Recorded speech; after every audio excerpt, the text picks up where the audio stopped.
इस तरह डिफीट किया था स्ट्रॉन्गेस्ट ऑफ हिस्ट्री ने स्ट्रॉन्गेस्ट ऑफ टुडे को। देखो, सुकुना ने सातोरू गोजो को डिफीट किया, ये कोई हलवे वाली बात नहीं थी, क्योंकि दोनों के दोनों ऑलमोस्ट सेम लेवल पे थे। और अगर गेगे ने अपनी कलम चला के प्लॉट आर्मर नहीं डाला होता तो कभी भी इनका मैच उनो रिवर्स हो जाता। देखो, मेन प्रॉब्लम क्या थी? गोजो की इन्फिनिटी, एक ऐसी एबिलिटी जिसमें तुम गोजो को टच तक नहीं कर सकते। तो सुकुना ने डायरेक्ट गुद्दी नहीं चटकाई गोजो की, उसने एक प्लान बनाया। उसने यूज की 10 शैडो टेक्निक, और उसमें सबसे इंपॉर्टेंट था मोहरागा। और मोहरागा का काम क्या था? अडेप्ट करना।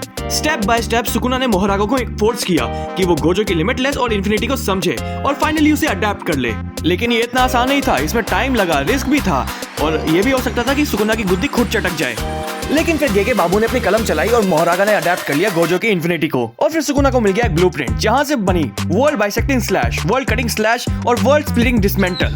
देखो भाई, ये कोई नॉर्मल अटैक नहीं था, इसमें सुकुना ने अपना टारगेट सिर्फ गोजो को नहीं बनाया था, बल्कि पूरी दुनिया की गुद्दी चटकाने के फिराद में था हमारा सुकुना बाबू। और जो कुछ भी सुकुना और गोजो के बीच में है वो सब कट हो जाएगा, इन्फिनिटी भी। और अगर मैं इसको सिंपल कहूँ तो वो अटैक पूरे के पूरे स्पेस को कट कर रहा था। और ये मैं खुद से नहीं बोल रहा, ये हमारे सुकुना के लवर गेगे ने खुद बताया था। पर ये भी इजी नहीं होता, नॉर्मली सुकुना को चाहिए होते हैं हैंड साइज और इंकेटेशंस। लेकिन प्रॉब्लम क्या हुई? गोजो के होलो पर्पल ने उसके हाथ का मसाला डोसा बना दिया था। तो सुकुना ने क्या किया? चीटिंग, बोले तो बाइंडिंग वाव। उसने कुछ सेक्रीफाइस किया। सुकुना का बाइंडिंग वाव सिंपल था, बिना हैंड साइज और बिना इंकार्नेशंस के ये मूव यूज करना था। और इसके बदले में क्या होने वाला था? रुको बताता हूँ यार, इतनी क्या जल्दी है। इसी एक मूव ने हमेशा के लिए गोजो को गुड नाइट कर दिया, और इसी एक मूव ने बैटल का रिजल्ट भी डिसाइड कर दिया। और जो तुम लोग कह रहे हो कि गोजो का गार्ड डाउन था, तो मेरी बात सुनो, गोजो डोजी तक के साथ लड़ा हुआ है, उसे पता है ओपोनेंट क्या कर सकता है।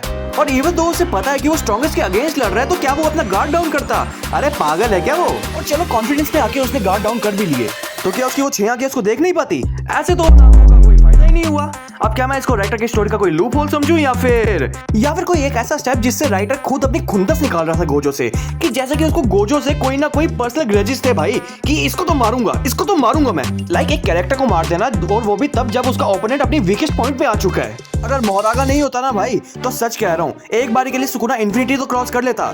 लेकिन कोई ऐसा मूव बनाना जिससे वो गोजो को खलास ही कर दे, उसकी गुड्डी चटका दे, ना भैया ना।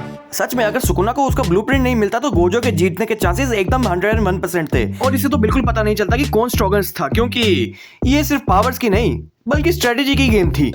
इसलिए अब मैं एक्सप्लेन करने वाला हूँ कि सुकुना कैसे लड़ता सारे सॉर्सरर्स से, और हर एक मिथ क्लियर करूंगा जो भी इनकी बैटल से अराइज हुए हैं। तब तक के लिए सब्सक्राइब करो SSRY प्रोडक्शन को, ताकि कोई भी अपडेट मिस ना हो जाए।